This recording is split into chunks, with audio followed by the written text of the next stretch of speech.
Hello guys, welcome back to my channel. इस video में मैं the wicked game BL series के episode 3 को एक्सप्लेन करूंगी। तो बात करते हैं एपिसोड की। तो एपिसोड की शुरुआत में हम देखते हैं कि नशे में होने के कारण फेन मन ही मन में कुछ बड़बड़ा रहा था और थान भी उसे संभालने की कोशिश कर रहा था और उसकी मासी भी आकर उसे दवाई दे देती हैं, जिसकी वजह से वह नॉर्मल हो जाता है। और थान उसे आगे उस ड्रग के बारे में पूछता है जो उसे पार्टी में मिला था और फेम उसे वो ड्रग दिखा देता है। और आगे हम देखते हैं कि फेम का भाई जेड काफी ज्यादा अपने सेक्रेटरी पर गुस्सा था क्योंकि वो अपने मिशन में असफल था और वह उससे पूछता है कि आखिर ऐसा कैसे हो गया। और उसका सेक्रेटरी उसे बताता है कि उसने पीछा किया था लेकिन वह उससे आगे निकल गए और उन दोनों का मदद करने के लिए भी कोई आ गया था। और जेड बात करने के बाद काफी ज्यादा इस बात से डिसअपॉइंट था कि पार्टी में ड्रग लेने में फेम सफल हो गया और वह अपनी नाराजगी उससे जाहिर करता है और वहां से चला जाता है।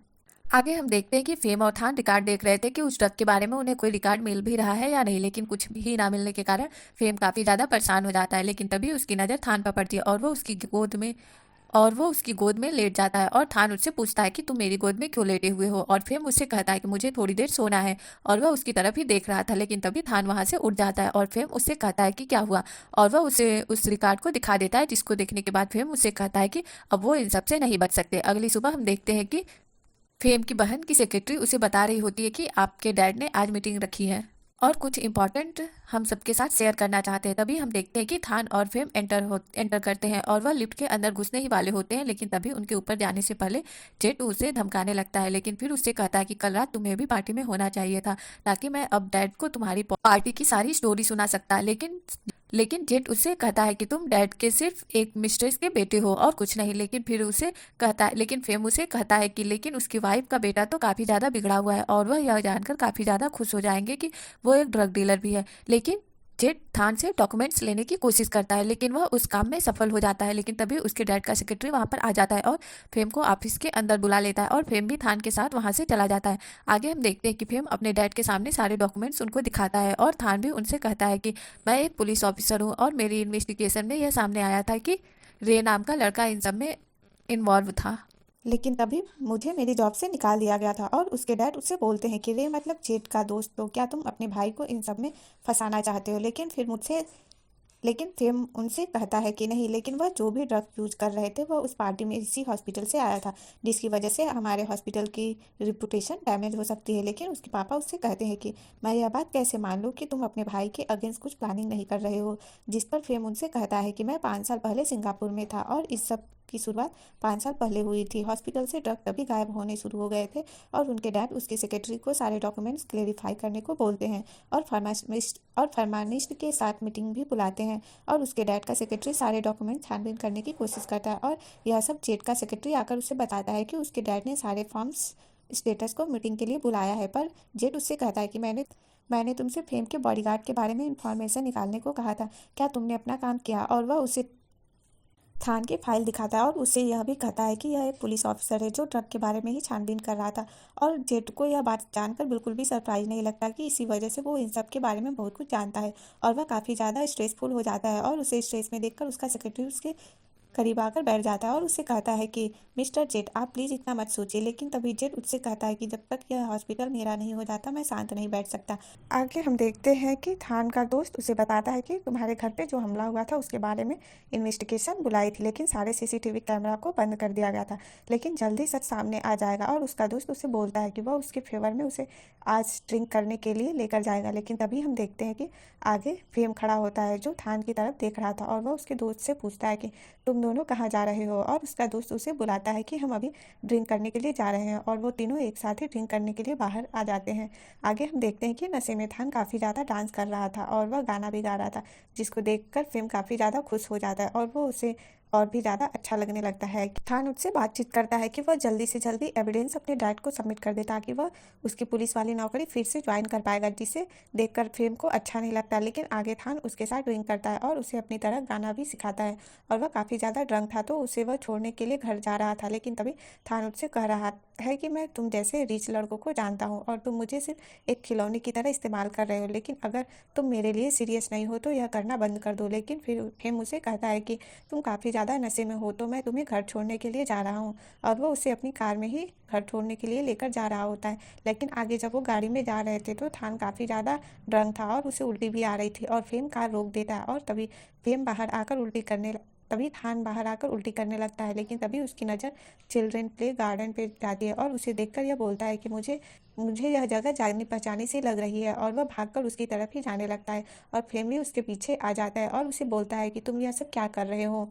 और थान उससे कहता है कि मैं बचपन में यहाँ पर काफ़ी ज़्यादा आया करता था और यह जगह अभी वैसी की वैसी ही है। और विमल उससे कहता है कि यह काफ़ी ज़्यादा कोइंसिडेंस है क्योंकि मैं भी और फेम उससे कहता है कि यह काफ़ी ज़्यादा कोइंसिडेंस है क्योंकि मैं भी यहीं पर बचपन में रहा करता था। लेकिन थान को उसकी बातों पर यकीन नहीं होता और वह उससे कहता है कि तुम जैसे बच्चे तो काफ़ी ज़्यादा बड़े स्विमिंग पूल में खेलते हुआ करते थे, तुम यहाँ पर कैसे आ सकते हो। और वह उसे बोलता है कि मैंने बचपन में यहीं पर पुलिस बनने का सपना भी देखा था। और वह उसे एक्शन करके दिखाता है कि मैं थंडर पुलिस हूँ। और फिर भी उससे बोलता है कि थंडर पुलिस। और थान उससे कहता है क्या तुम थंडर पुलिस को जानते हो, क्या तुमने यह कैरेक्टर टीवी पर देखा था। और आगे थान उससे कहता है कि चलो मैं तुम्हें मेरी फेवरेट जगह दिखाता हूँ। और वह उसे एक झोली के पास लेकर आ जाता है और वह सिर्फ वहाँ पर बैठकर यह बोलता है कि मैंने बचपन में यहीं पर एक लड़के की मदद की थी जिससे काफ़ी ज़्यादा बुली किया जा रहा था, और तभी मुझे पुलिस बनने का आइडिया आया था। और फेम को भी याद आता है कि कैसे एक लड़के ने बचपन में उसे वहाँ पर काफ़ी ज़्यादा लड़कों से बचाया था और झूले पर बैठकर उसने उसके साथ बातचीत भी की थी। लेकिन आगे थान उससे कहता है कि उस लड़के का नाम कुछ टीम ऐसा ही था। लेकिन फेम उसके करीब आकर उसके बगल में बैठ जाता है और उससे कहता है कि मेरा नाम फेम है। और अगली सुबह वो अपनी आंटी से कहता है कि थान ही वह लड़का था जिसने बचपन में उसे बचाया था।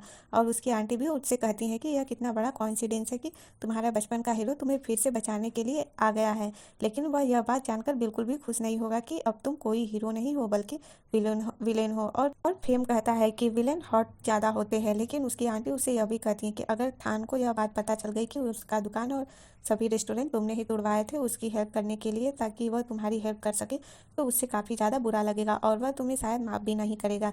लेकिन फेम उसे कहता है कि ऐसा कुछ भी नहीं होने वाला। और आगे हम देखते हैं कि थान का दोस्त उसे बोलता है कि भले ही सारे सीसीटीवी कैमरा बंद कर दिए गए हों, लेकिन एक सीसीटीवी कैमरा में उस लड़की की कार दिखाई गई थी जिसने तुम्हारे रेस्टोरेंट पर हमला करवाया था, और कुछ ही दिनों में हमें पता चल जाएगा कि वह कार किसकी थी। आगे हम देखते हैं कि फेम के पापा को उसके हेल्थ सेंटर के लिए हेल्प करने वाले आदमी उसे बताते हैं कि इस प्रोजेक्ट के लिए रेपुटेशन काफ़ी ज़्यादा इंपॉर्टेंट है क्योंकि यह गवर्नमेंट फंडेड प्रोजेक्ट है, तो ऐसा कुछ भी मत होने दीजिएगा जिससे तुम्हारे हॉस्पिटल की रेपुटेशन ख़राब हो सके। लेकिन अगर ऐसा हुआ तो यह प्रोजेक्ट कभी बन नहीं पाएगा। अगली सुबह हम देखते हैं कि जेट के पिताजी काफ़ी ज़्यादा गुस्सा थे क्योंकि जेट का इन्वॉल्वमेंट ड्रग के बारे में अब पूरी तरीके से कंफर्म हो चुका था और वह उसे डांट लगाते हैं। लेकिन जेट उनसे कहता है कि यह सब झूठ है और फेम ने उसे फंसाने के लिए यह सब प्लान किया है ताकि वह हॉस्पिटल को टेक ओवर कर सके और उससे उसके सारे राइट छीन सके। लेकिन उसके पापा उस पर गुस्सा करते हैं और उसे बोलते हैं कि यह सब कंफर्म हो चुका है कि तुम ही ड्रग की स्मगलिंग करते हो और अब से तुम इस हॉस्पिटल में नहीं रहोगे, तुम्हें यहाँ से दूर शिफ्ट कर दिया जाएगा। आपा लेकिन जेट अपना आपा खो देता है और अपने डैड पर ही चिल्लाने लगता है और उसके पिताजी फिर से उसे डांट लगा देते हैं और अपने सेक्रेटरी से कहते हैं कि जल्द से जल्द जेट के लिए फ़्लाइट बुक की जाए। और वह वहाँ से जाने वाले होते हैं तभी जेट का सेक्रेटरी वहाँ पर आ जाता है और उनसे कहता है कि उसके साथ नाइंसाफ़ी हुई है क्योंकि उसमें उसका कोई भी इन्वॉल्वमेंट नहीं है। और वह उन्हें डॉक्यूमेंट दिखाता है जिसमें यह क्लियर था कि रे को सारे ड्रग स्टोर रूम के मैनेजर ने दी थी और जेट में इसका कोई भी हाथ नहीं था। और तभी जेट के डैड का उस पर से गुस्सा कम हो जाता है। लेकिन तभी उनके सेक्रेटरी को रे के डैड का भी फ़ोन आता है और वह फ़ोन लेकर वहाँ से चले जाते हैं। और थान को भी समझ में नहीं आता है कि अंदर क्या हुआ और वह अंदर आकर फेम से इसके बारे में पूछता है। लेकिन तभी जेट वहाँ पर आ जाता है और उससे कहता है कि तुम दोनों का प्लान फेल हो गया है। और थान उनसे कहता है कि तुमने फिर से एक इनोसेंट मैन को फ्रेम कर दिया इस सब में। और जेट उस पर गुस्सा होने लगता है और उसे कहता है कि तुम काफ़ी ज़्यादा गंदे पुलिस ऑफिसर हो, तुमसे एक इन्वेस्टिगेशन भी अच्छे से नहीं हो पा रही है। लेकिन तभी फेम उसे रोक देता है और उसे कहता है कि तुम नहीं जानते कि मैं क्या करने वाला हूँ, और गुस्सा होकर जेट वहाँ से चला जाता है। आगे हम देखते हैं कि फेम और थान उसके मासी से बातचीत कर रहे थे कि कैसे जेट ने सब कुछ ख़राब कर दिया। लेकिन फेम कहता है कि हमें उस स्टोर मैनेजर को किसी भी हाल में ढूंढना पड़ेगा, चाहे जिंदा या मुर्दा। आगे हम देखते हैं कि स्टोर मैनेजर भागने की कोशिश कर रहा था लेकिन जेट का सेक्रेटरी आकर उसे वहां से लेकर जाता है। और आगे जेट उससे पूछता है क्या तुमने काम कर दिया, और उसका सेक्रेटरी उसे कहता है कि हाँ मैंने काम कर दिया। और यह बात जानकर जेट को काफ़ी ज़्यादा खुशी होती है। आगे हम देखते हैं कि फेम के डैड इन्वेस्टर्स के साथ मीटिंग कर रहे थे, लेकिन वह उसे कहते हैं कि प्रोजेक्ट शुरू हो सकता है, लेकिन इसमें एक गड़बड़ी है। और वह उसे एक वीडियो दिखा देते हैं और उसे कहते हैं कि इस वीडियो में दिखने वाला चेहरा मुझे काफ़ी ज़्यादा फेमिलियर लग रहा है। और उस वीडियो को देखकर भी उसके डैड शॉक हो जाते हैं। और आगे हम देखते हैं कि थान उसे मिली हुई स्टोर मैनेजर की वीडियो फेम को दिखा रहा था, लेकिन तभी उसके डैड उसके ऑफिस में गुस्से से एंटर होते हैं और वह उसके डैड से पूछते हैं कि क्या हुआ, लेकिन उसके डैड उसे चाटा मार देते हैं और उसके पूछने पर उसे वह वीडियो दिखाते हैं जिसमें वो जेड के दोस्त रे के साथ था। लेकिन फेम उन्हें समझाने की कोशिश करता है, लेकिन वह उसकी बात नहीं समझते। और थान भी उन्हें समझाने की कोशिश करता है कि ड्रग को लेने के सिलसिले में ही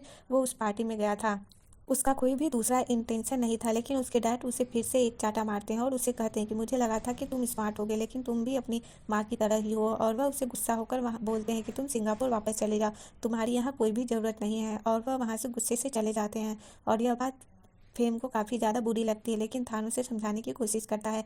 आगे हम देखते हैं कि फेम के निकाले जाने की खबर हॉस्पिटल में फैल जाती है और जाते हुए भी उसे उसका भाई जेठ ताना मारता है, और जिसको देखकर उसे काफ़ी ज़्यादा गुस्सा आता है। और जेठ उससे कहता है कि तुम भी बिल्कुल अपने माँ के जैसे ही हो। लेकिन थान को जेठ पर भी काफ़ी ज़्यादा गुस्सा आ जाता है और वह उसे मारने लगता है। लेकिन जेठ उससे कहता है, क्या तुम्हें यह वीडियो देखकर जेलसी हुई थी, क्योंकि मुझे लगता है कि तुम दोनों एक दूसरे के साथ सो चुके हो। लेकिन थान उसे कहता है कि अपनी सोच को वो अपने पास ही रखे तो अच्छा होगा। लेकिन जेठ उससे कहता कि अगर तुम इसके साथ नहीं सोए हो तो मैं तुम्हारे लिए खुश हूँ, लेकिन मैं तुम्हें यह भी बताना चाहता हूँ कि तुम्हें भी धोखा दे देगा। लेकिन फेम को तो काफ़ी ज़्यादा गुस्सा आता है और वो जेठ से कहता है कि मैंने आज तक काफ़ी ज़्यादा बुरी चीज़ें की हैं, लेकिन तुम्हारे साथ मैं अब बहुत ही बुरी चीज़ करने जा रहा हूँ। और जेठ वहाँ से चला जाता है और वह थान से कहता है कि मुझे कुछ देर अकेले रहने दो, तुम मुझे मेरी गाड़ी की चाबी दे दो। और थान उसे उसकी गाड़ी की चाबी दे देता है और वहाँ से फेम गुस्से में चला जाता है। आगे हम देखते हैं कि जेठ उसकी बहन के रूम में काफ़ी ज़्यादा गुस्से से एंटर होता है और वह उससे पूछती है कि तुम कैसे हो, लेकिन जेठ उस पर गुस्सा करता है और वह उससे कहता है कि तुमने क्या सोचा था कि तुम फेम के साथ मिलकर मुझे डिस्ट्रॉय कर दोगी। मैं इस घर का सबसे बड़ा बेटा हूँ और तुम भी फेम की तरह मेरे डैड की मिस्ट्रेस की बेटी हो। और उस पर काफ़ी ज़्यादा गुस्सा करके वह वहाँ से चला जाता है और उसकी सेक्रेटरी उससे पूछती है कि हमें क्या करना चाहिए, और वह उसे कहती है कि हमें लड़ना ही पड़ेगा। आगे हम देखते हैं कि थान अपने घर में वापस आ जाता है, लेकिन वह बार बार फेम के बारे में ही सोच रहा था कि कैसे उसके डैड ने उस पर गुस्सा किया था, और वह अपने आप को रोक नहीं पाता और उसकी मासी से मिलने के लिए हॉस्पिटल में आ जाता है। और वह उससे बातचीत करती हैं और उसे बताती है कि फेम को जेठ से इसलिए इतनी ज़्यादा नफरत है क्योंकि उसकी माँ ने ही उसकी माँ को मार डाला था और वह अब उसका बदला लेना चाहता है। और थान उससे कहता है कि आपको पता है कि फेम इस वक्त कहाँ होगा।